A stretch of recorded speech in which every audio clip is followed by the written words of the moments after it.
Duke, you suck. You shut your mouth!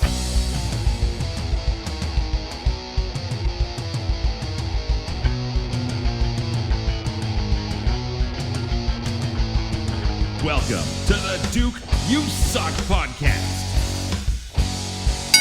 And now, Duke Durango. Everybody, welcome to the Duke You Suck podcast. I am here with second generation sensation, Cut Throat Colton Kelly. How are you, brother?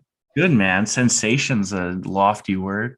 Wow, man. I think you're doing pretty good down. You're one of the better. You were one of the better heels when I was still around. I don't know if you've turned babyface or not now, but I have. You have, eh? For the first time in my illustrious career. How do you like it? It's cool. You get to do the fun stuff. Well, you know what I always said, I always kind of thought, okay, this is what I think a good baby face should do. So I had this sort of formulated idea in my head what a good baby face, because it seemed to work for me as the heel. Mm-hmm. So then I got to, kind of put my money where my mouth is as a baby face and try all that stuff that I thought was, titty. But I think it's coming from having such a long run as a heel. Yeah. I think now is the time. I feel like I need to prove that I can do the other half of the job, if that makes sense. Right. Yeah, no, I get that, man. And then, but the cool thing about doing heel work for so long is I know so instinctually. Sit back a little. Your video is all funky, man. Oh, no. Instinctually, I feel I know what I want a baby face to be doing. Yeah. So I just do that. Yeah. Well, and then it becomes a matter of forming a character. Do you know what I mean? Which is, to my, I'll be honest about myself, right? That was something I just became sort of a baby face version of the heel me. Yeah. Right. That was, because I never wanted to turn baby face, right? I was part of my intention was to do my entire career as a heel. Yeah. But then there was a point where the fans just turned you baby face. I'd been around for so long. They just cheered no matter what out of nostalgia. No, exactly. So now I've known you, man. So when were you born? What's your birthday? 95, June 26th. Okay. So my wife and I kind of have this conversation. My wife thinks that your mom was pregnant with you when we met at the dungeon. But I didn't start the dungeon until November, I think 96, October, okay. November 96. So you were like a baby. You were in a bassinet the first time we saw you. It's crazy, hey? Yeah. And now you have kids. No, I don't have kids. You don't have kids? No, okay. No kids, 3 dogs. No, no kids, 3 dogs. Don't wish hateful shit on me is what you're saying. Yeah, no, I'm just not there yet. No, and you know what? There's nothing wrong with that, man. I don't, I have a daughter, but yeah, I totally appreciate when people say I don't want to raise kids. It's not even the raising kids part. It's just I don't want to be a young parent. I would like to have some more time and other experience. Well, how old are you? 27. Well, I'm 26 still. I turned 27 this year. Oh man, yeah. So you're still a baby. Yeah. So I was married when I'd already been married a year at your age. Yeah, I've been with my girlfriend for 5 years. Oh, so that would okay. So we've been together for a long time. But we're not the marriage generation. You know what, man? And again, there's nothing wrong with that because let's talk brass tacks. What is marriage really, other than the legal recognition? Well, yeah, I don't hold the government or the church in especially high esteem, right? So I'm not doing anything to make them happy. So there's a public proclamation part of it, but do I really need all that other stuff to make that? Well, and with how short common law status is, it's long enough to finish a cup of coffee. Yeah, we're already there. So I mean, there an official thing obviously will be nice one day, but again, there's no rush, Yeah. Hold on. Okay, we're back, everybody. Sorry, we're having some technical issues here, but we'll get it all figured out. So let's go back. I'm just gonna wind right back. I first met you obviously when you were a baby. How old were you when you actually started training, man? 14. Geez, 14. So did you train? I remember going to like an office building and training some guys on a weekend. Were you there? No, I think that was early, like when I was still like young. That was like we were at the hangar when I started training, like Okay. just behind Nate. Right. I remember hearing of the hangar, but I never seen it. Yeah. Like I think the third day of me training, Thunder came down and like helped teach us like sunset flips and stuff. Right. And then yeah, it was just like early, like like obviously basic stuff, you know, you just get your bumps in, we're just kids doing it. It was just strange. Well, you know what's funny is, I mean, your dad, there's a lot of people that won't give him the credit that he's due, but your dad taught a lot of guys to bump, right? Like your dad and a guy named Sean, I can't remember his last name, Chance Beckett and Kerwin Bostick, but primarily I would say your dad were the ones that kind of showed us how to bump, right? Obviously, Bruce was there doing the training, but Ivan was the bumper. Yeah, no, for sure. I mean, that's kind of like what he made his career off of, was like being the bumper. Oh, he'll take anything. Take anything. And that was one of those things I always respected. You know, I mean, there's a certain number of us that like are in the business because we we enjoy it and we love it for whatever reason. But then there's like a lot of shit that I would draw a line and say, geez, I'm not doing that. And I hate to say this to the fans that have come to our shows and attend, but it's like, man, if there's 500 people here, I am not like going through a burning table, right? There's going to be like 20,000 people if I'm doing that shit, or if I went to your dad and said, hey man, okay, I'm going to set the table on fire, I'd be like, okay, Jordy, this is going to be cool. Yeah. I mean, I kind of took a lot of that with me. Right. Dog. You silly girl. I have Great Dane. She like just pushes into everything. Yeah, no, so like I definitely like carried that like big bump bug for sure. Yeah, you go pretty hard. You like that hardcore stuff, man. I do. My brain just like works for it more than like sequences, and like the athletic side of wrestling isn't necessarily like my forte. I don't know, man. I think you're a better athlete than you're giving yourself credit for. Well, I appreciate that. Yeah, I think I mean, the truth is, I think if you had a little more time in a different environment, I think you'd surprise yourself with what you could do. For sure. Right. But, and the truth is, you know what, man, here's the truth. I was probably about your age now, maybe a year younger, when I taught myself how to do a front flip. Okay. Right. So because it's just so much easier though when you start younger. Yeah. Right. Like wait, how old were you when you started? I was 20. I started in like November 96. So I was 23, just like a month before I was 24. That's so crazy. Yeah. We started so late, man. Yeah. Right. Like my brother Dean was 27. That's nuts. Yeah. Because I never stopped to think about like when you guys kind of broke in, because you all were like obviously there as soon as like I was aware of what anything was going on. Yeah, you wouldn't remember a time with us not really around. No, not at all, honestly. Like I consider like a lot of the people in wrestling to be more familial than a lot of my like blood relatives. Oh yeah. And it's just like that was my experience, was like being around wrestlers, which is a strange, like, to be a wrestler now. I think like of a lot of the misconceptions that I had from being a kid to like where I am now, like size being one of those things. Right. You thought we were all huge, gigantic. And now that I'm taller than most people, I have to like get away from me thinking I'm small. Yeah, no, that, and what's funny is I grew up a fairly short, chubby little kid, and sort of that image of yourself you carry for a long, long time. It takes a long time to shed that, short, fat kid image, even though, like you say, you're what, 6'2"? Oh no, like maybe 5'11". Get out of here. I don't think I break 6 feet. Oh, come on. Oh, maybe it's just all the hair. The hair helps. The hair helps a lot of things. I was like punching guys with hair because you could really let go without worrying about hitting their face because it would get lost in the hair. Yeah. right? Like that's a fun gimmick. I mean, the long hair is part of like the wrestling trick, isn't it? Just the, I think flippiness of it. I couldn't pull it off, man. You had some dues. You know what, man? Here's the thing. There's a move that's lost, and I'll see if I can find a highlight of it somewhere and send it to you. But did you ever see Pistol Pollock take the hair pull, where I would like grab him by like lift him by his hair, lift him up, and whip him down?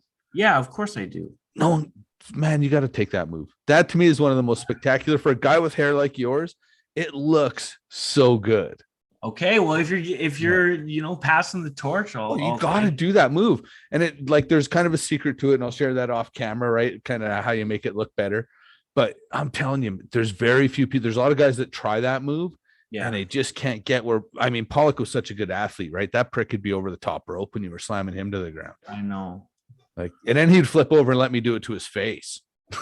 I mean, I do, like, my father's obviously heard me say it a lot, but like, and I know you've said it as well, right. But that crew of guys for that like time span to like it to be a complete secret that no one really knows about, right? That like you guys had such a tight, like what would be considered like a junior heavyweight like division. Oof, man. It was incredible. And it was incredible to like grow up watching. And I think, and that was one of the things, man, is I got spoiled. Yeah. You know what I mean? Is people would be like, why didn't you travel much? And it'd be like, hey, well, first and unfortunately foremost, probably the same for you, right? Is I got bills to pay. I got shit to do. Like I had student loans. I had finished college by the time I got into pro wrestling. So I had student loans to pay. So I couldn't just go wrestle somewhere for $50 a night. I always had to consider how much I was making. For sure.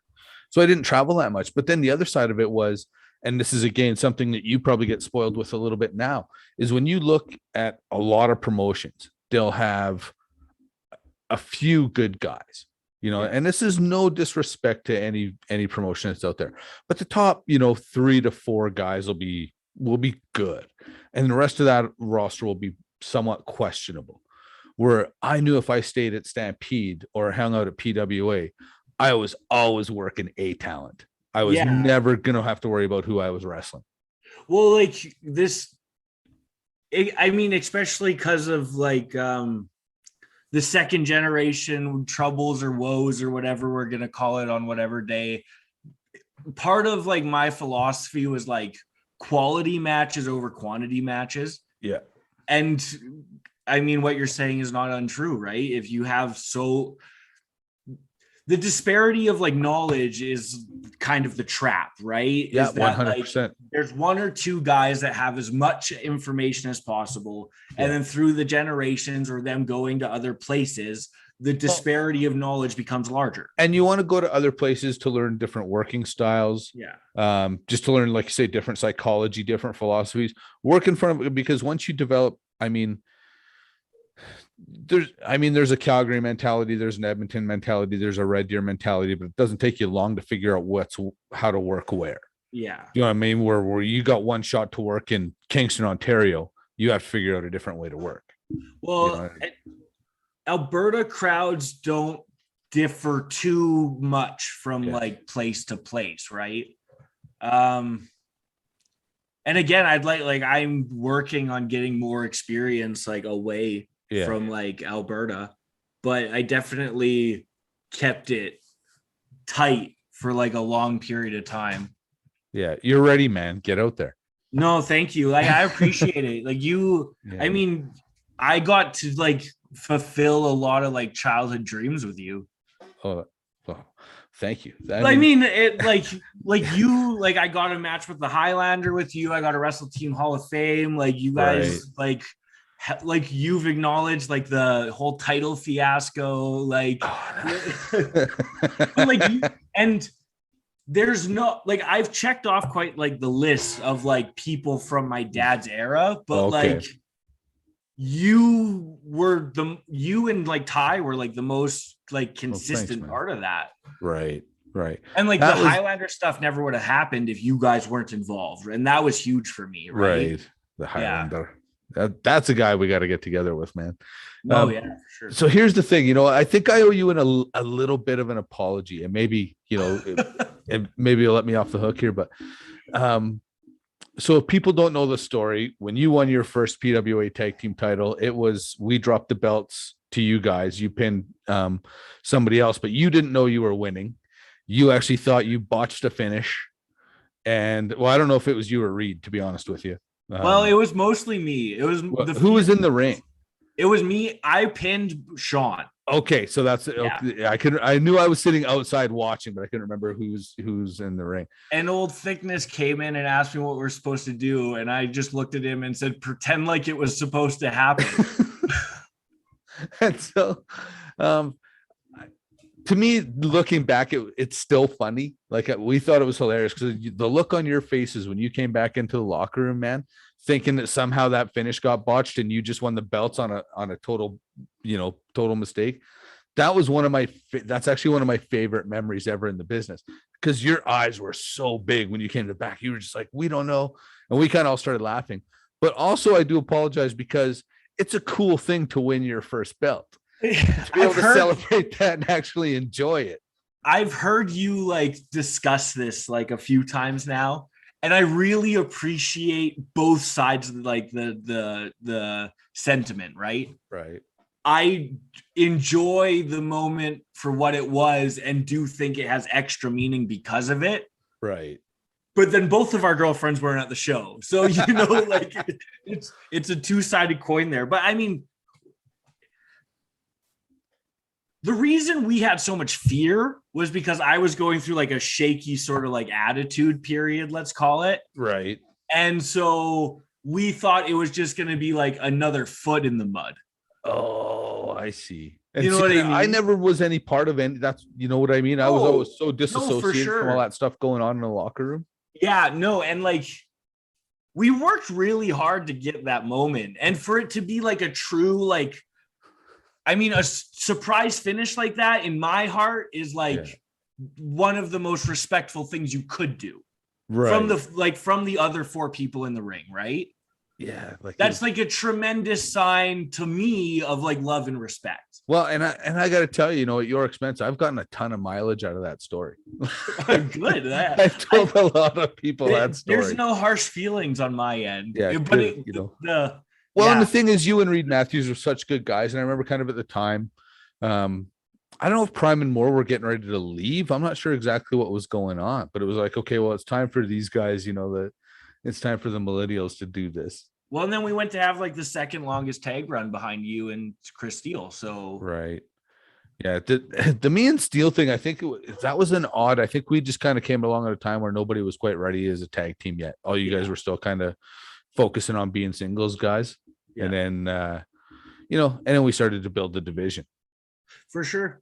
And I think we ended up having very strong periods. Yeah. Well, to me, tag team wrestling's a lost art, really and truly. I think that, you guys definitely attempted PWA. Well, what's that? Sorry? Me and Reed attempted. No, I mean, the thing is like, there's always, there has to be chemistry.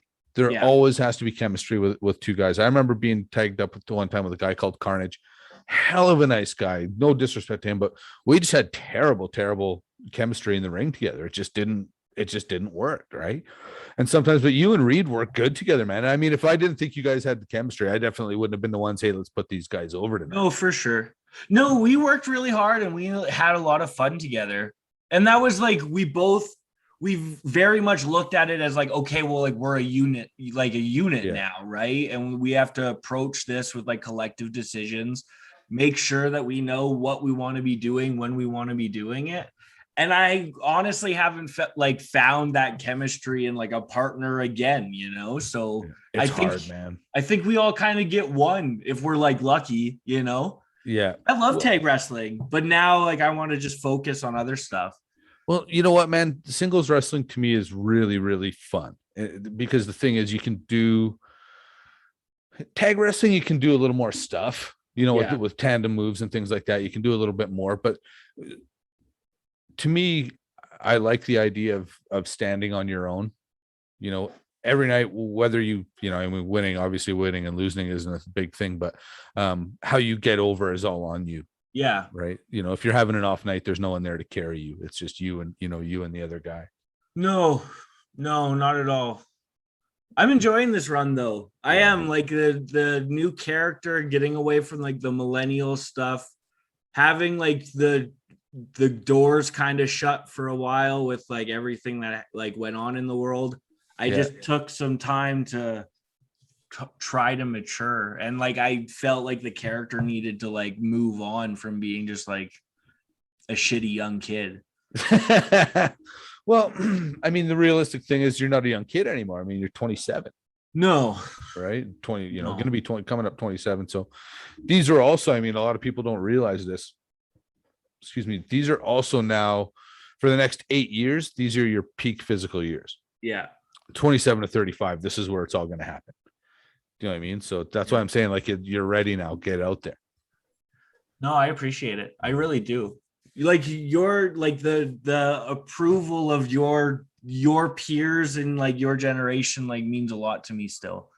Well, I mean, like, the thing is, we've watched you grow up, right? Like it sounds funny, but like you say, our wrestling family is something extremely important to all of us. And I said the same thing to BVD a few years ago. What are you doing? Get out there, get your name out there, get to them tryouts, but I don't know. He's fallen off the map. I don't know where he is now. I love that guy. Yeah, I saw him. He came by our RCW show and said hi to the boys, but other than that, I haven't seen him really. So yeah, I saw you at the old Battle in the Dome. You got to check off a little bucket list item. Yeah, man, that was a cool gimmick. Like, that was actually that was a fun thing. And I learned something really quickly. When the glass is there, the fans can't hear you. That kind of didn't dawn on me at first. Play into a big room is like a room like that is very different. You kind of like, I had a better appreciation for the WWE style of just like, no, everything's got to look big. You have to hit your moments. The subtleties don't work. Yeah, no, because those people that are in the second tier, they can't see that, the wink of the eye, so to speak. No, those small sort of like nuances kind of get lost. So that's why that big sort of quote unquote cartoonish style makes a lot more sense when you're in the middle of an arena. Well, I mean, the thing for me was, I mean, I don't mind working big and things like that, but it was just kind of the sound travel. If the glass wasn't there, I felt like, it's just like, as soon as I started, I was like, I'm gonna have to shout so loud now to get over this glass. Yeah. But yeah, that was a cool gimmick. Like I think because you worked the first one as well, did you not? Yeah, I learned a lot between the two of them. Yeah. Well, and like I say, every one of those little experiences is just, it's just another, like you say, ticking off the old checkbooks. Well, and I think like different rooms become different sort of experiences in its own sort of territorial sort of vibe. Every arena, every legion, wherever we end up working, that room like impacts like a lot of like what we're doing. Yeah, for sure. Like there were certain rooms we worked for a while in Calgary here at the TELUS Convention Center, and I hated that room. It was like a ballroom. Do you know what I mean? It just didn't feel like there was nothing. There was no grit. There's something about like tight and enclosed is always good. Yeah. And then like a certain level of like big and tall is nice. But if you get too like far stretching with low roofs, it becomes like a little like, what are we doing here? Yeah. Well, and then the people in the back can't see shit, right? Yeah. Like it was a weird setup, but like dining halls are always strange. What's that? Sorry? Like a dining hall is like a weird one. Yeah. Same with like whenever you hear like, it's a bar show, you're always like, shit. Cause there's going to be like light rigging right over where the ring's set up. So, for a guy like me, it wasn't always a huge deal, but those high flyers, like they're up there standing on top rope, reaching up, holding the light so they don't fall down. Yeah. The low roofs, a lot of low roofs. Lots. We worked in a lot of buildings where it was like, you could go to the top rope, but you couldn't jump off it. Yeah. Or you got to have to, if you're doing a superplex, you got to kick out on the descend instead of like, yeah, there's no up. It's just, you're just going out. Yeah. Yeah. Those are where those become second rope suplexes. Yeah. You hate to do it, but sometimes you got to work to the room. I know when we used to work in the old Ogden Legion, I don't know how they did it, but they ended up having to raise the lights because guys like Ted Hart and Jack Evans would hit the lights.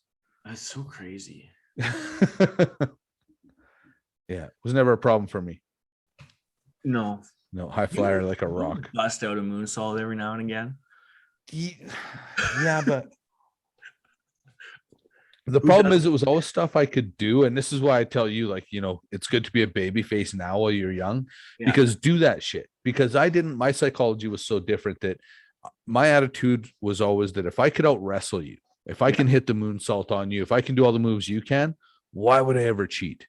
And so my psychology was always I wouldn't hit, you know. So that's why you'd see me warming up, doing a front flip and doing that shit. So I knew I could kind of do it. Yeah. But by the time I turned babyface, I was too old, man. I'm not doing any moonsaults. I'm 45 years old. That's so crazy. You really went at it that last couple of matches with old Western Lions. They were giving you good ones. I remember having our little pre-show meetings and you just being like, they got me doing too much. I won't recover for a week. You know what, man? Here's the truth. What I learned a whole new respect for Michael Richard Blaze, first of all. Him and I may not always agree on psychology, but I will always give him the respect in that he is at a place athletically and creatively that I don't think I ever could have reached. You know, I always, and so BVD was one of those guys, like if you can hang with BVD, you can hang with anybody is my attitude with him. So what those last matches showed were that somewhat I could still hang with the main event guys. You know, if I was willing to put a little more time in, get in a little better shape, you know, I could still be a main event guy. But how I felt after definitely proved why I should not be. Yeah. I can understand that. Yeah. My last match against those guys, honestly, this is the God's honest truth. My wife went and picked the car up and brought it to the door. I did not walk to the car. Yeah. That makes sense. They're killers. Yeah. Well, and I was done. Like I was, you know, I could hardly walk those last couple matches. I could hardly walk out of that building. Well, it was fun because like between like me, you, Reed, and Chris Steele, we had so many matches that like, we became so fluid in what we were doing as tag teams, right? Oh, I love working with you guys. With BVD, MRB, like now for me, like Heavy Metal is one of those guys. There were always like benchmarks of like either how well I was. Michael's a huge benchmark for me. I've had so many matches with him. I think he should be for most of us, right? Like if you can hang with MRB, man, again, you can hang with anybody. 100%. And so the added thing with that for me is that every time I step in a ring with him, I notice how much better I'm getting. Yeah. Yeah. And it's then easier to keep up. Well, exactly. And I'm like not where I'd have difficulties before. I'm not having those difficulties anymore. There's just like consistent growth.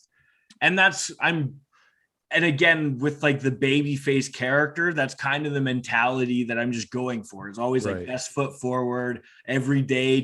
Like having such a heel foundation is great because like I don't have to jaw jack the fans. I just jaw jack the guy and I still can lean on kind of being a dickhead. Yeah. Yeah. So I never have to get into full like friendly, like what I usually am. Right. Well, and to me, man, never lose that art of talking shit. You know what I mean? And not even for your character. One of the things that I've kind of really been noticing, I might be moving on from apron bumps as my soapbox. I hate apron bumps. Anyways. The hardest part of the ring. Oh, and it was never meant to bump. And I appreciate how cool it looks. I don't want to, and how devastating it is. Yeah. But to me, it's like, it looks devastating because it's fucking devastating. Like, we don't do the headshots. We just do the disgustingly large floor bumps now. Oh, you guys are crazy. But my new one is I want guys to get smoother at just when they're calling spots mid match. You know, so when you talk all the time, like to me, Kevin Owens is a really good example too. You watch that guy, he never shuts up the whole time he's wrestling. It's go, go, go. So when he can just call a spot and it just looks like he's talking. Yeah. Right. Like I'm so tired of seeing guy, pretend this guy's head like, I can't take it anymore. Like, guys got to work on better disguising it. It insults the fans. Like, it's like watching a ventriloquist mouth move.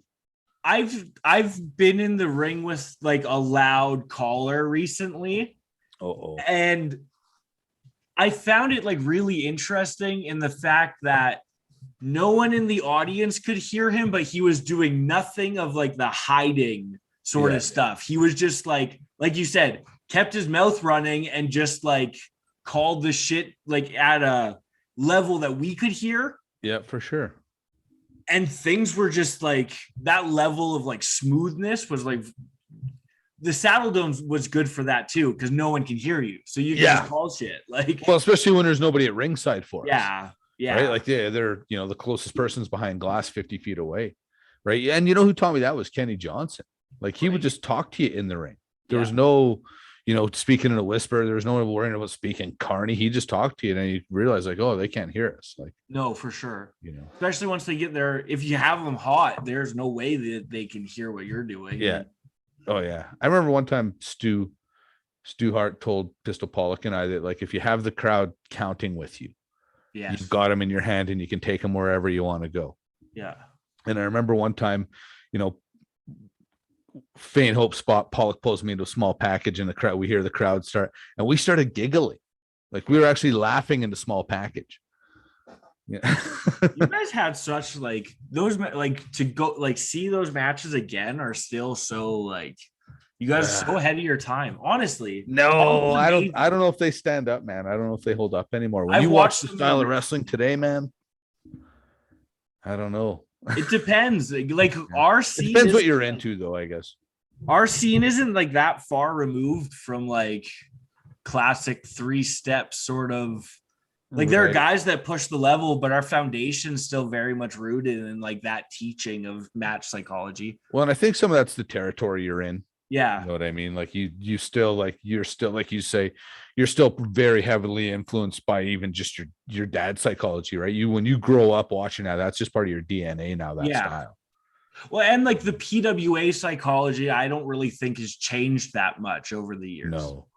It's been a consistent sort of product, and like that's and probably it's changed, I would say, and even not the psychology, because I don't want to, but I would say the biggest change has been with like the MRB, the younger guys taking over the book. Yes. Which has been really good. It's been fresh, good, fresh ideas.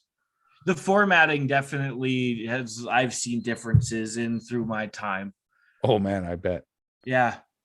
Yeah. And that's the thing is, I guess when I think about this, like you and Cody, you guys have seen every high and every low, like from the time we were, the days we would sell 1,000 tickets and sell out Nate to the days we would, we were drawing 90 people at the Calgary Casino there. Yeah. Like Cody definitely seen like a lot more than me. Right. Cause I was like 50, like I wasn't with my dad all the time. Right. So like I lived in Calgary for like most of my like younger, sorry, my dog's being a. Don't worry, man. Chill. Yeah. So because I lived with my mom and we were in Calgary. So I wasn't like, I would see probably like a show every 3 months. Right. That was probably what like the actual sort of number would be for like a long time. So right. I missed a lot of stuff. But then once I was like 14 on, I saw like everything. So like you're old enough to come by yourself, basically. Exactly. Yeah. And I would just try to have like as much of an active role. And I started doing like the other things like recording shows and like you were never a ref, were you? Not really. How the hell did you get out of that? A lot of training. Yeah, I'm surprised, but I'm even surprised your dad didn't make you like a 10-year-old referee. Me too. He should have carnied you when we had the chance. Yeah, like I think there was like a lot of like, let's just not. I think because the trajectory was me wrestling, right? Always, it was like, let's just not muddy the roles. Well, and I think your mom always kept you. I mean, after your parents split, the few times I seen your mom after, I think she kept you pretty grounded. You know what I mean? I think she made sure you understood what this was. Oh, 100%. They're definitely, I wasn't ever like encouraged to like do it and still like I think it's only been the last like 4 years out of like 12 total that like I don't get like are you really doing this sort of conversations anymore? Right. Now it's just like completely like, this is part of what he does. Like this. Yeah. And it always should have been seen as that. Cause I mean, but yeah, but well, you know what? I think the thing is, the wives in particular, right? And your mom's a really good example. They saw us work so hard. They saw us travel so much for so little. We gave up and sacrificed so much. And I think when you see that and then hear your child say, oh, I want to go into this because you haven't seen that part of it yet, I think it's hard for a parent. And as again, someone that's round in the corner at 50 here, looking back, I can understand that. No, I totally get it. And I mean, my father wasn't like necessarily the best example of like having a safe wrestling career. Like there's a lot of headshots. He wasn't thinking longevity. And I mean, it's all sort of caught up with him over the years. Yeah. But it's one of those things where, and it's also generational, is like I'm trying as best as I can not to do headshots. Like I'm actively making sort of decisions to limit how many big bumps I'm doing or when I'm doing those kind of big, crazy bumps. Yeah. See, to me, it's not, don't take the crazy bump. It's make it worth it. 100%. Like you don't want to see all the big bumps at Night of Champions, but to me, that's when all the big bumps come out. Yeah. And I think we'll have more venues where those kinds of opportunities will be sort of at a quicker pace. I think coming out of things, everything's going to kind of like, there's a push for entertainment. There's a push for people who want to just wrestle as like as some sort of a living and lifestyle. And there are people that are trying to facilitate that. Right. It's definitely, the environment seems talent rich right now. It is. That's the impression I got at PWA. Cause there was like, kind of half that roster I knew very well and half the roster I'd never really seen before. Mm-hmm. And everybody in that locker room impressed me, Yeah, it's been really fun, honestly. Just being able to do different shows, having sort of like the scene's really young right now. Right. It's like the first time that I have like a full peer group. Like it is, but like the class is different. Like a lot of the guys I started with are like 6, 7, 8 years older than me. Right. But now there's a whole generation of people my age, which makes sense, right? Like, well, it should be. I mean, that's what people would say to me, like, well, how old is the next closest person to you in the locker room? Because I packed her in, what? Oh, come on, Jordan, you stupid ass, 2018. So, this year will be 4 years. So I was 46. And I would say my tag team partner, who's, 3 years younger than me, put him aside. And the next closest guy was MRB at like 30. Yeah. Right. So that's the thing is like you guys kept it going longer than a lot of people did. Well, and part of me still wonders like why? What was the hunger for? You know what I mean? Because the juice was worth the squeeze. I loved every minute of it, and I would do it all over again in a heartbeat. Well, I think that's kind of part of like what my sort of like end goal in wrestling is like I'd like to be still having some matches every now and again in my 50s. Right. You know what I mean? Like having that sort of, because it is what I love to do. Like, there's no question about that. So why would I want to, stop that completely? Well, and the one thing I say is if you can, wrestle safe, and not only wrestle safe, but because no matter what, there's going to be times when you're just like, say, you're taking those crazy bumps. So when you hurt yourself, man, take time, go to your massage therapist, go to your physiotherapist, see your chiropractor, like use those things as well to elongate your career. Yeah. Well, and I think, like I'm big on like, every sort of wrestling experience kind of matters. Like there's obviously, somehow it's gone away. Like backyarders aren't really like a thing so much anymore. Right. But like, there was always like the argument of like, and I truly agree, go get trained, do things properly, find good mentors, try to learn the business. But if you're wrestling in Alberta, like as much as you humanly can, or you're somewhere in like the UK wrestling as much as you can, all those experiences are like valid because we're just trying to kill time on this planet, you know? Well, the thing is, I don't, whether it's in a, whether it's in a backyard or an Elks Hall or a parking lot at the state fair, you know, hopefully as long as you can do it with reasonable safety without, you know, killing each other, and you learn from every bit of it. Yeah. Right. Like it sounds funny, but I mean, I've seen some backyard wrestling that was pure dog shit. That was 100% pure dog shit. But I've seen other stuff that was like, you know what, man, if you gave those guys a ring, that wouldn't be too bad. No, right? 100%. Right. Like, I mean, and that's where like the natural athleticism comes in, is because there are dudes that just, they can do it all. They might not understand like this, the psychology or the storytelling elements, but like, I think that's always been why like the WWE philosophy is like go for athletes. Yeah. It's like if they're naturally gifted, those other things will come. Well, there's a certain level I can, but I can't teach you to athlete. No. Right. You're either a really good athlete or you're not. And the other thing is durability. Yeah. You know, you've got to be somewhat, you have to be durable. Yeah. Like, again, when I slowed down a lot, but I mean, to be able to wrestle into your 40s, you got to wrestle a safe style, which some people might call boring. I'll accept that to a certain degree, but you have to be durable. 100%. Yeah. I think this is kind of, everything sort of has trends and whatnot, but we're in a very like, the youth are kind of dominating right now. Yeah. Like it's their time, man. It's the passing. It's that cycle where wrestling works in, like, I think, a 10-year cycle. And we're now at the cycle where the young stars have now, you know, paid their dues, got their experience, and now they're taking over the top spots in the business. And like cementing themselves kind of 100%. Everywhere. Yeah. It's good. It's all like everything's trending towards the 26, 27-year-olds. Yeah. Like some younger, like they're still like crazy young kids that are just on the rise.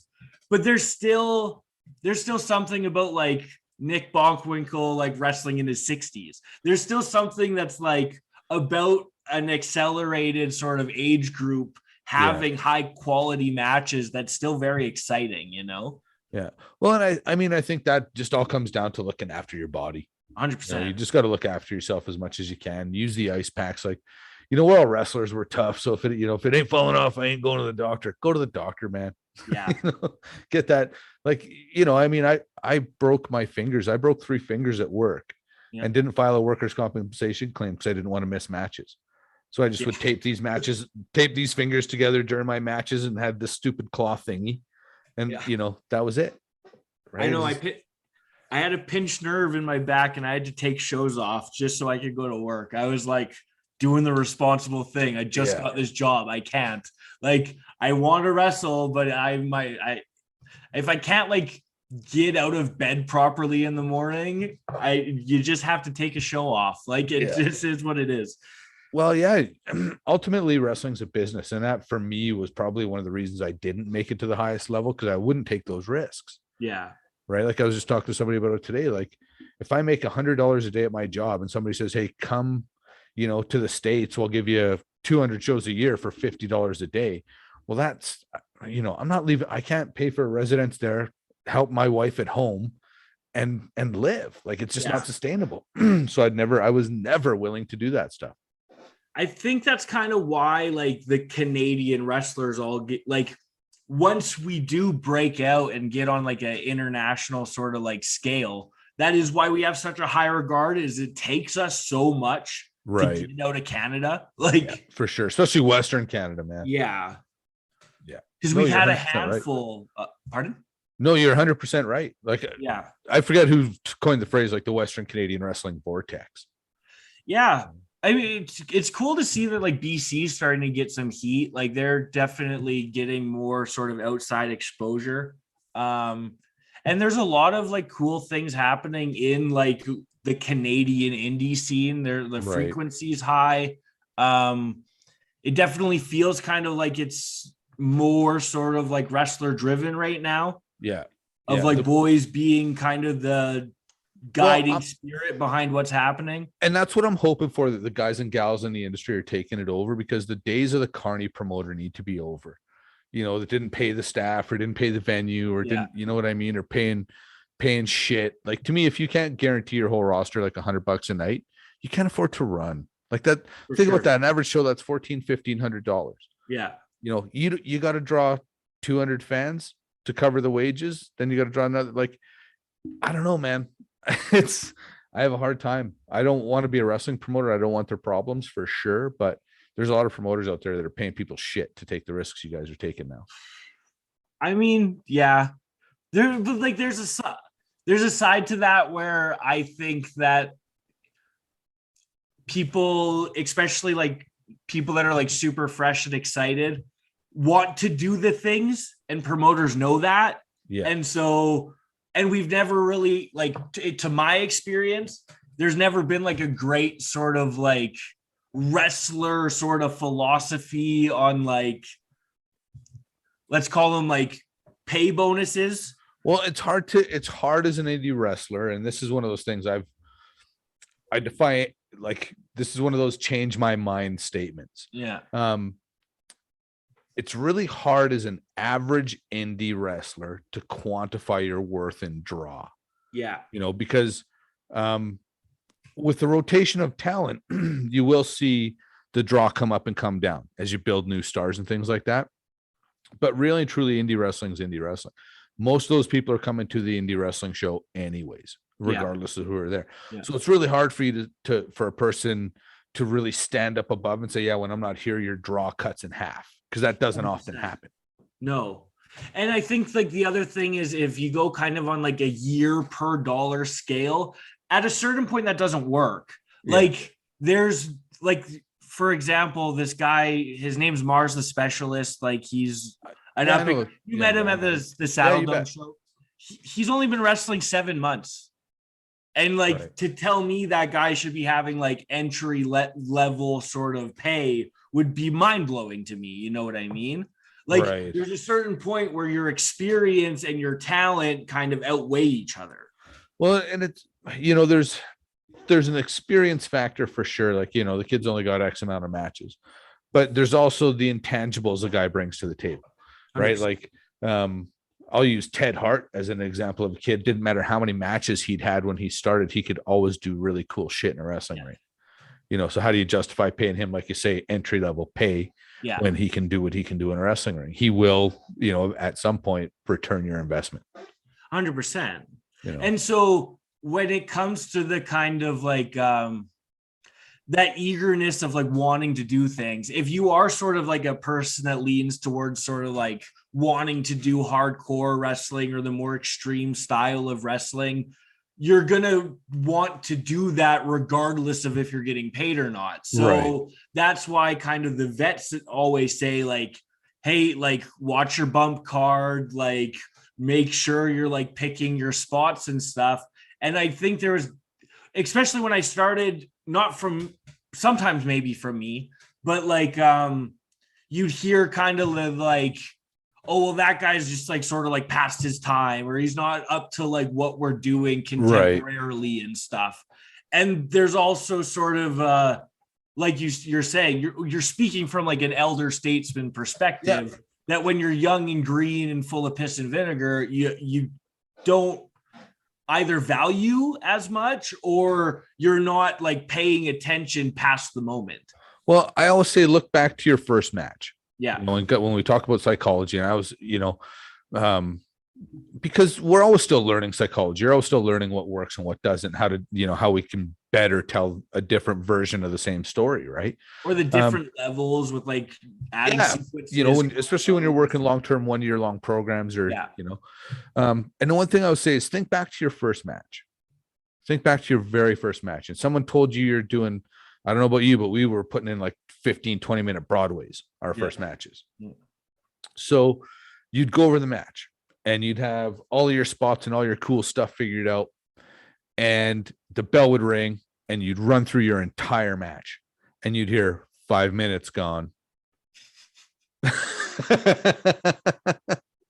you had another 10 minutes, you had nothing. Yeah. So to me, that's when you learned how to pace. That's when you learned how to work. So you learn, in a sense, you learned that doing a moonsault is cool, but I don't need to do 3, and I don't always need to hit the triple, bottom rope, middle rope, top rope moonsault like Super Crazy used to do, or things like that.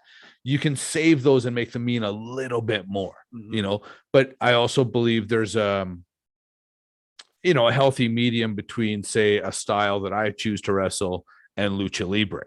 Yeah, right? They're probably somewhere in the middle of that. Today is a really nice medium. For sure.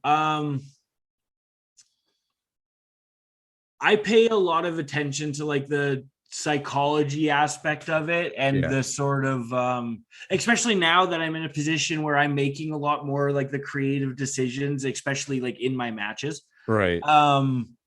So playing with like the formatting is like a new goal of mine. Like I want to get past sort of the quintessential like 3 steps and move into sort of more of the sequence based, reversal based, like high drama, multiple sort of finishes, like that kind of stuff, where I'm learning how to put together those. We're peeling the layers off the onion, man. Yeah. Getting into like the advanced sort of like stages is kind of my next sort of goal, where I'm like, if I can kind of crack this code by the time I'm 30, I'm unstoppable. You know what I mean? Yeah. See, and man, honestly, I'll tell you right now, Colton, that you would have had that so much sooner, but you guys just don't have the opportunity to work as much. No. You know what I mean? Like no. you had a head start on a lot of guys because you're raised around wrestling. You've been to more shows than most people have had hot meals. Yeah. But at the same time, it's hard to get that when you're not inside the ring. You know what I mean? Like that's one thing I feel bad over our generation over yours is I feel that every guy in the locker room could easily compete with me psychology wise if they had the opportunity like we did to work 68 shows in 72 nights. For sure. I definitely think that kind of quantity of matches and that like sort of pacing is extremely evidential in rates of growth. Yeah, for sure, man. Anyone that has like a full sort of touring schedule where you're wrestling more days than you're not, the quality, the level of smoothness, like all of that raises, right? Well, it has to, and if it doesn't, you're probably dog shit and should go do something else. And I don't mean that rudely. That's just the truth, right? Or you're a flash in the pan, right? Well, like you have short. It's like anything, right? If you go to school 1 day a week, even if you're a smart guy, you're going to go to school 1 day a week, you're going to take in a certain amount. Or if you're going to school 5 days a week, well, how much faster will you learn? Yeah. Right. It's just straight up it's the 10,000. How, if you use the 10,000 hour philosophy, what's the fastest I can get to 10,000 hours? Exactly. Right. And I think that's a nice thing about like the era we're in as wrestlers is that, there seems to be a lot of work for you guys. There is a lot of work for us. And some of the same sort of like hiccups still exist and stuff, but and this has been said so many times in so many different platforms, but like, if we're independent contractors, we need the respect to be able to conduct ourselves as like personal businesses. Yeah. And so if we're not if we're not, double booking ourselves, if we're not undercutting promoters, if we're doing the proper things as independent contractors are supposed to do, there should never be any sort of issues for that, Yeah. And this has been an ongoing I've honestly been involved. I don't remember a time when I wasn't somehow involved in this fucking conversation. Right. Like I've been having this conversation probably since about 1999, 2000 when Stampede was running and Can-Am was in Calgary. Yeah. Right. So, I've always heard this conversation. And the one thing I've kind of, even just now, as you're talking, I've never had this thought before, but basically, if I'm truly an independent contractor, obviously we're not unionized. If I'm truly independent, you're not paying me enough at any point to make a living. And I have a right to choose whatever I choose. Now, the only time to me a promoter could even lay somewhat claim, and this literally just had this thought right now and push back because let's have this conversation. Is if you go work for, some new promotion starts up, Berta Base production starts running, and all of a sudden you notice you start running their shows and your profile goes up. Like you run their first show, you get 200 new followers, 300 new followers, and every show subsequently you keep gaining growth. Yeah. You know what I mean? Does that guy then garner the right to kind of take more of your time, even though the pay might be the same or a little bit less? Right. And that's a decision you have to make. They can't make that for you. 100%. Right. I think that's a very good point. But when you have 4 promotions running and none of them really raise your platform, what right do they really have to start claiming you? Well, 100%. And I think that, I mean, the flip side of that is that you could say that only the few would benefit off of that. Right. Where if there is multiple companies running in the same city and only a portion of those people are being used on other company shows and stuff, I could see how from like the boys' perspective, that would be cause for like some frustration and stuff. But at the same time, that's where that level of competition comes up, right? Yeah. If you want to get booked on all the shows, you got to be better. Exactly. It's just the truth. And so if you're raising like, you know, your stock every time you go out, and every time you're going out, you're doing the job at like the top 99th percentile that you physically can, or like whatever your skill set is. Because I think there is like a place for everyone technically in wrestling, right? As long as you're doing your best work at any given moment, then that's all I can ask of you. Yes and no, man. Don't you think there's a point where, okay, so let's say you go see a movie. There's a bar. Okay. I want there to be a minimum standard. That's no, there's a minimum standard. Right. There's a point where it's like you're so shitty, you're stealing people's money. And I was that shitty once too. I want to make that clear. I'm saying if there's no consistent sign of like growth, you know, whether you are a larger set like individual, but every match you're going out there getting better, your intricacies are getting better, the things you're doing are getting smoother, you're getting better reactions or you're getting worse reactions depending on what you're going for, then as long as you're furthering the art form, in my opinion, then you have a place. No, I get that. That's fair. That's 100% fair. Well, that to me is like saying there's no room for shitty painters, right? You know, there's a lot of shitty painters out there that really like painting. And with there being more work and stuff, there's more room for people to like. Well, you just need experience, right? Like a lot of guys aren't shitty because they're not good. No, they're just inexperienced, right? No. People like to say, "Oh, he's shitty." Nah, he's just green. Like he just needs some time. I thought about this a lot during the pandemic because like stand-up comedians were working a lot, right? Yeah. And it was based on kind of like them sort of getting to pick and choose based on what was open and like that kind of stuff. Well, and some of them reinvented themselves on YouTube, man. 100%.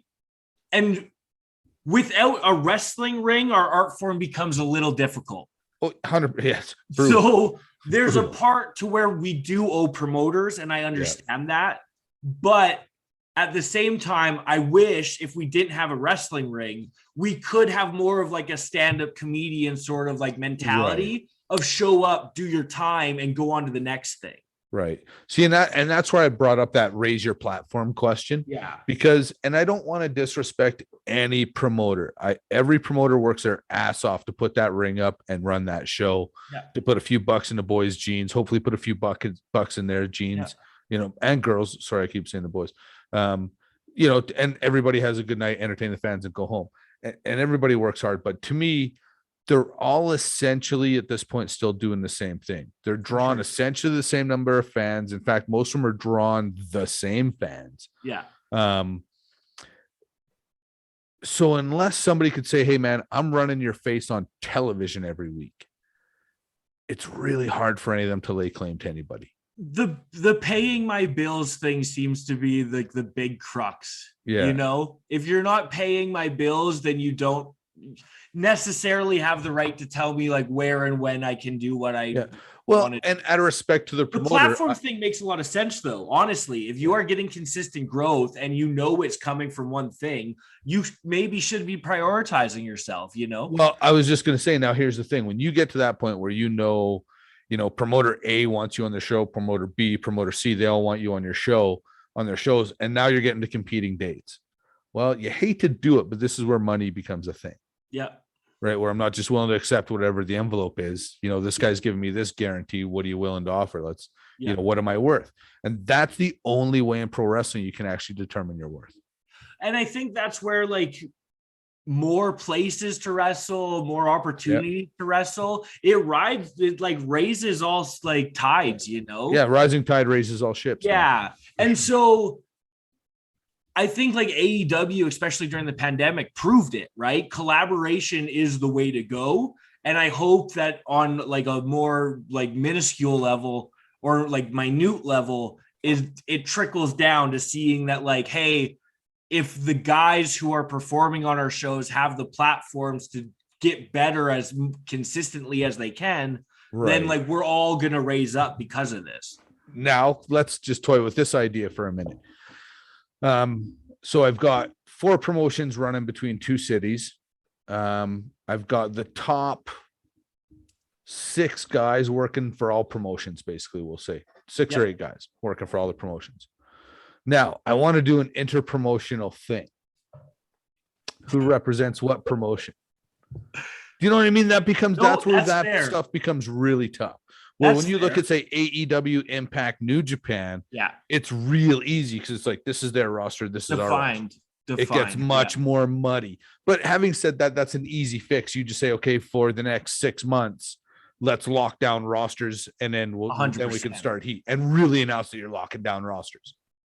But then the funny part of like this argument is that through various experiences with this whole concept of interpromotional angles and stuff, how many of them have ever gone right on an indie level, you know? Like, well, the thing is, nobody ever wants to put anybody over. No. Right? Because everybody thinks they have the best workers. Everybody wants to think they're the best worker at their promotion, so they don't want to put the other guy over. Well, and there's never like a real sort of sit down about like, let's make sure that we have like a fully thought through story here, that we're not just like guessing who's going to do what on a week to week basis, you know? Well, you don't want to be arguing about finishes at the show. No. Right? Like because it's true. Like, and that's always been my question is, you know, when you have champion versus champion matches, it's real easy when Vince owns SmackDown and Raw. Yeah. Right. But when you've got, you know, I'll just use PWA and RCW, who wants their champion to lose to the other one? Of course. Well, I mean, literally the only way you do it is on a coin toss, and we come back next year and you put our guy over. And that's literally all you can do, right? Is everybody has to act in good faith at that point that you'll return the favor. Exactly. You know, but there's ways to do it. But I think with everybody working for all the promotions, it makes that kind of rivalry it makes it a little bit harder. For sure. There's definitely that. But I think also, faction-based stuff is more popular than anything else right now in sort of wrestling, you know? Building those sort of big factions is kind of like... That's always been my favorite thing. Yeah. Right? When you look back at the way I used to book shit, I was always in some sort of big faction. Yeah. You know, big faction. Well, TNA carried that sort of like philosophy for a very long time, and AEW definitely carries that philosophy now. And you see it sort of like WWE's had a couple big factions in the last few years, and then they get really popular and then they break them up. Well, they just step on anything that's good. Yeah, I don't understand it. Like I don't even one of the things like did you and Reed Matthews actually split? Yes. Like, you did. You actually had a fight and a split, and we had a full shebang. Full shebang, hey. One day, as good guys will come together again. Well, you know, I remember honestly though, I remember an angle where I'm pretty sure it was Dynamite and Davey way back in the Stampede day. And they'd worked a program where Dynamite had turned babyface, and they were doing something together. And then at some point, Dynamite and Davey are tagging, and John Foley interferes and puts them over. And then Dynamite turned heels, but he basically says to Davey at the time, like, I'm not going to work against you, but I'm not going to work with you anymore. I'm going with Foley. That's cool. Yeah. So he kind of turned on him without turning on him. Yeah. And if Roy in particular, somebody's watching, that can correct me if I'm wrong on this, please do. That's cool. Yeah, I kind of think that's how you just kind of like, they split, but he never actually turned on him. Just walked away from each other, eh? Yeah. That's cool. That's kind of how like Wheeler Yuta ended up with like the with the Blackpool Combat Club. He just like never turned on anyone, never like was like, hey, screw you guys, but just like his allegiances changed, right? Right. That's fun stuff. No, you know what, man, it is, because then you can have, you know, you can have guys floating back and forth. You can have snakes in the grass undermining the other side. Like it creates so much more. I mean, singles wrestling's cool, but especially when you have big rosters, you know, and AEW, Lord Lamplight and geez, their roster is getting full. So it's, you have to start making factions so you can get everybody on TV. Yeah, no, for sure. Right. That was the thing about the Millennial Rebels, is it became we got a new kid, let's put let's put him with the young guys, you know? And let's have this whole team of the young. Well, and that was actually, now that you're saying that, I could be full of shit on this too, but MRB and BVD used to get that too, because they were the young lions, right? So anybody that was young that came along got stuck in with BVD and MRB. No, it's I laugh at like the cycles, and when I experience the cycles, they just make me laugh at this point where I'm like, oh, I watched this happen when I was a kid. Now it's my turn, you know? Like, well, and you're gonna go from like, oh, I love being in a locker room with, you know, 30 guys and all the blah blah blah, and then like in a couple of years you're gonna be like, oh, I like it down here in this locker room. It's a little more quiet. I can warm up. I'm already a back of the room guy. Like I'm already like, I take my stuff away and I sit in the corner and go through my match, and then, you know, go out there. Yeah, I knew I was getting getting to time to retire, because I'd be sitting in the locker room and guys would be making noise. I'd be like, hey, why are you so loud in here? Like, what's all the racket? Do we need to be yelling and throwing tape at each other? Like, yeah, come on, keep it down. Why are there condoms on the floor? Oh, Jesus. That never happened. I'm just kidding. Yeah. No, it's but it's been really cool for me to just watch you grow up. You know what I mean? Again, even when I started my run, you know, 2013, you were just 20. Yeah. Right? Not even, you were 18, 19 years old. Yeah, I was 18. So to be able to, you know, come up and watch you now as you're, you know, again, you were just breaking in Johnny 20 matches, as I like to call the young guys. Yeah. You know, and now you're the top of all the rosters. I mean, you're on an incredible run, man. No, thank you. I appreciate it. I'm working hard. You know, I'm really making sure that I'm at the point where I'm making myself proud every time I go out there. It's no longer about, you know, doing it for my dad or doing it for Kurt or making sure that like Michael's happy, you know, like there was a lot of like trying to please the people I looked up to. Right. And now I'm at the point where it's like, no, it's time to go make myself proud. I'm going to go have the best match I possibly can for myself, because like at the end of the day, this shit's for me and I've done it. Right. Like, well, it's your art, man. Yeah. It's and I just kind of got goosebumps, because now you're actually speaking like an artist now. No, thank you. That's it. Like the canvas is yours now. You can own it. Yeah. It's fun. I've seen over like a specific like few matches really recently, I've noticed like practically overnight leaps and bounds between things. Right. And I really feel like I'm at like a huge sort of like growth, like inclination. Like there's just. Do you think maybe having a couple of years off has lit the passion a little bit, which 100%. opens your eyes up some, you know? 100%. I went like, without getting into like too gritty, like I really like refocused. Right. And I had to have time where wrestling wasn't available, if that makes sense. No, man, I get it. Hey, look at my career. How many times did I take a year off here? A couple of years there? Like I needed to have like a set period of time where it was like no option for me, so that I could like focus on the other stuff. Because I really like, we don't have the craziest road schedules or anything, or the craziest schedules, but I didn't really take a break from wrestling in 10 years. Right. Well, and people don't get it, right? Like, everything gets scheduled around it. Every party, every birthday, every anniversary. Like if it's Saturday night, if it's a night I'm not wrestling, I'll be there. But otherwise. And those conversations like still come up, you know, I very much have that philosophy of like, say yes and worry about everything else that's happening in real life second. And well, that, like, to me, this is where, you know, I'm sure I've met your girlfriend. And nice lady, I apologize. Yeah. No, it's all good. But that first and foremost is an incredibly supportive woman. Yeah.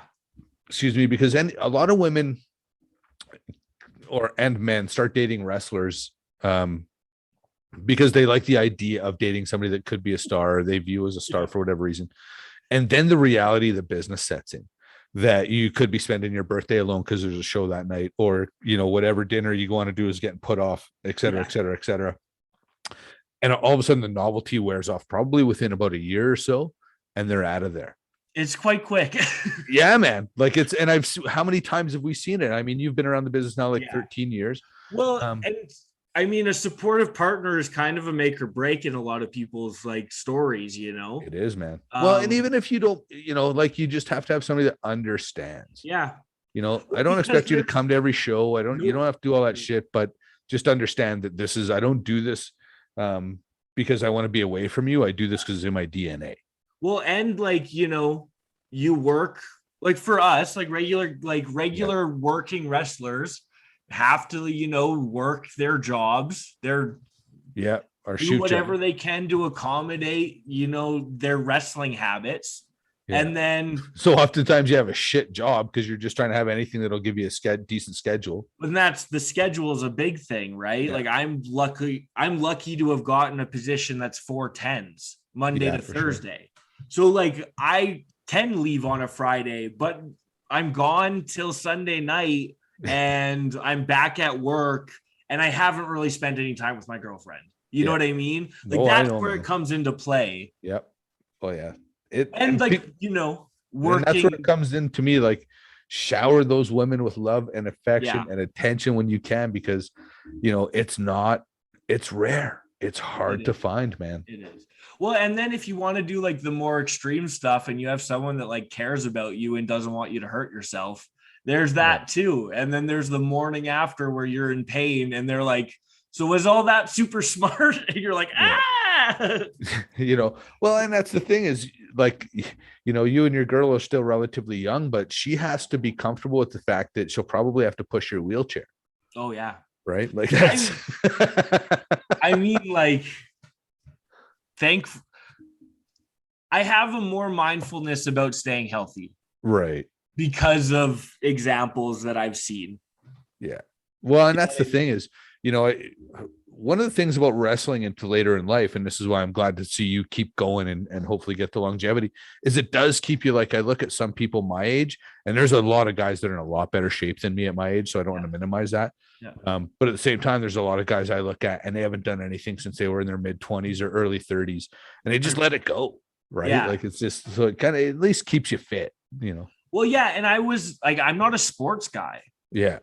You're not going to go play beer league hockey when I'm never if once wrestling's done, the most physical activity you'll see me doing is in a swimming pool. You know what I mean? I'm not going to be doing weekend sports or playing Yeah, and for me, by physical activity in a swimming pool, I'm talking about climbing down the stairs into the pool. Yeah, getting in the hot tub. Exactly. Yeah. But I mean, that's kind of where I that I have put so much focus on making sure that my foundation is strong, my storytelling strong. I never take a bad bump. You know what I mean? There's things I do and have. That's the gift of being a second generation kid, right? Is that you literally learn the business the same way you learn in school. Yeah. Just from being around the conversations my entire life. Well, how many bumps do you think you saw before you took one? Right? 10,000? You know what I mean? Like a million? Almost legitimately? We'll call it uncountable. Yeah, it's not. A lot of my experience is intangible. And it's kind of one of a kind too. Oh yeah, man. You and Cody. I have to take. You and Cody had to me a wild childhood. Yeah. Growing up, the children of independent wrestling promoters. That's a trip. It is. It definitely is. It's I mean, it's like growing up with the fair, Yeah. Yeah. It's like a circus. Yeah. You know what I mean? Because there's always drama. There's only 2 shows a month, but there's always dealing with talent and always dealing with, and you're always hearing the shit. Your dad and Kurt were partners, so you're always hearing the shit about the partner. Like phone calls, all the late ring truck stuff. Like, I mean, we definitely like put in our dues even before we were putting in our dues, Well, and that's where, kind of the families always don't get the support, that like. Well, and this is where I guess we could look at your mom and say, it's not like you didn't know what you were getting into. You'd seen literally the best, but also the very worst aspects of independent wrestling and the ceiling of it to like reality, right? Like, for sure, where it's going to go. Dreams, but like for a lot of us, we would just love to have a career doing this. For sure. So, well, and that's the thing. My whole gimmick, honestly, like people say you didn't make it to the WWE, didn't make it. Well, okay, that by somebody's measure of success, that's true. But that was never my measure of success. No. My measure of success was I want to make a living or I want to make money wrestling. Yeah. And I did that, right? And for a long time. Yeah. And that's always been like when I really have stopped to think about it, that's always been my goal. And I always like, especially because I would, even before I was training, I would like get to go to the seminars and stuff. Like I'd get to sit in on a lot of stuff that people never got an opportunity to. Right. And that whole mentality of like, if you don't want to be WWE champion, get out of the business. I always had a disconnect with it. I understand it, but like, that's just not everyone's goals. Well, okay, man, I don't know how this is going to sound, and feel free to at me, but also go fuck yourself. Is that the WWE championship, while a cool thing, is an awarded prize. Yes. Right. If you're a boxer and you're getting into boxing or a UFC fighter and getting into UFC, your goal damn sure better be in those sports to be the world champion, because you're not getting in there to get your brains beat in for nothing. No. Pro wrestling's theater. Right. Yeah. I didn't get into pro wrestling because I never saw myself as a WWE champion. I was 5'10" and 215 and my heaviest 230 pounds. I was never going to be. I never wanted to be. That was never my goal. I never aspired to that. If it happened, great. I was going to work hard and pay my dues and try and do the right things. Mm-hmm. And if it happened, great. But I was never going to like go and politic and push myself like I should be the champion. That was never a thought for me. So the people that say like, if you don't see yourself as a WWE champion, you should get out of the business. I couldn't disagree with that more. Yeah.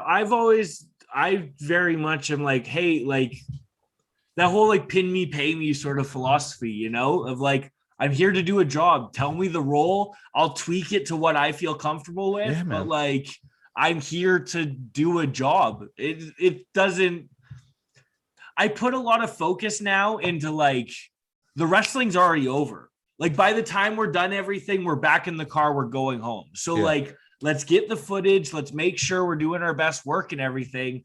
But to make it so, and I'm not saying like go out there, have a gas, like don't like be like, don't take it seriously. Yeah. I'm saying like, make it as good as you possibly can, put your all into it. But if there's slip ups and mistakes along the way, that's all part of the game. Like it's learning experiences. Well, and I think you nailed it, summarized by just don't take it too seriously. Yeah. Like one of the things I always thought was funny was some guys are worried about who's winning, who's losing. And there, I mean, don't get me wrong. There was a point where Kurt came to me and said, hey, we want you to put the belt on somebody. And we said, no, you got to build them up first. They've been losing for 6 months. And that was a legitimate conversation. For sure. But then they got built up and we put them over and they became the champions. Yeah. But at the same time, it was, now I forget where I was going with all that. Sorry, buddy. It's okay. When guys are working towards a championship, I guess is kind of my point. When guys are working towards a championship, when guys are trying to get to the top of the roster, that's great. But the reality also is that not everybody's a champion.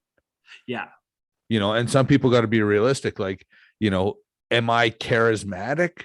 Sure. Am I the Rock? Mm-hmm. Nah. No. And people have to be realistic about that too. There's a place for everybody. but sometimes we have to be realistic about our place.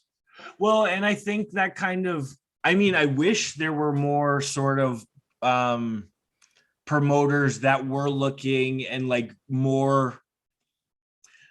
less worried about just having a show and more worried about like making sure the show's track, having things that like having real objectives to what they're trying to accomplish on that night. Not where do you want to be a year from today? Yeah, not everything has to be long term, but like what can we do in the moment that if we decided to it could have relevance in the future. Yeah. And a lot of that, I mean,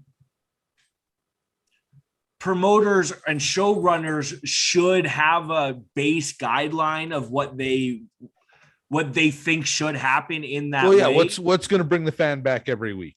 And I think our job as wrestlers is to fulfill the part of making sure everything has sense, you know? Absolutely. And this doesn't work without the promoters. This doesn't work without the wrestlers. Yeah. And there's always there's an offset of balance. It's either like the boys are the ones trying to make sure the psychology is proper and the promoters don't really care, or the promoters care and the boys don't really care, you know, like there's always or the promoters trying to put himself over all the time, which to me is one of my favorite things about PWA is you've never run into the promoter putting himself over. Yeah.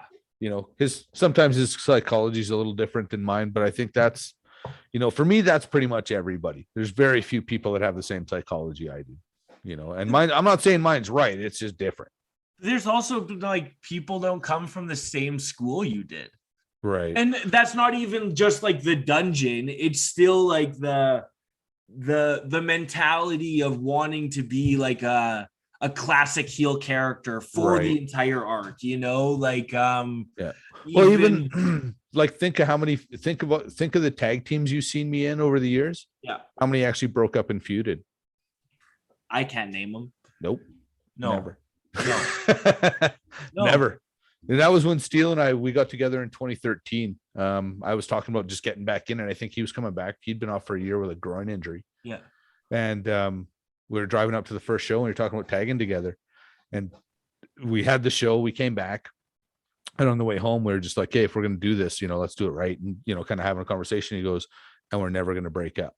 Yeah. Ty's like, we're never going to break up. Yeah. You know, it's not going to be a feud. We're going to tag until we're done. Sure. It's like, okay, man, I guess we're doing this. Yeah.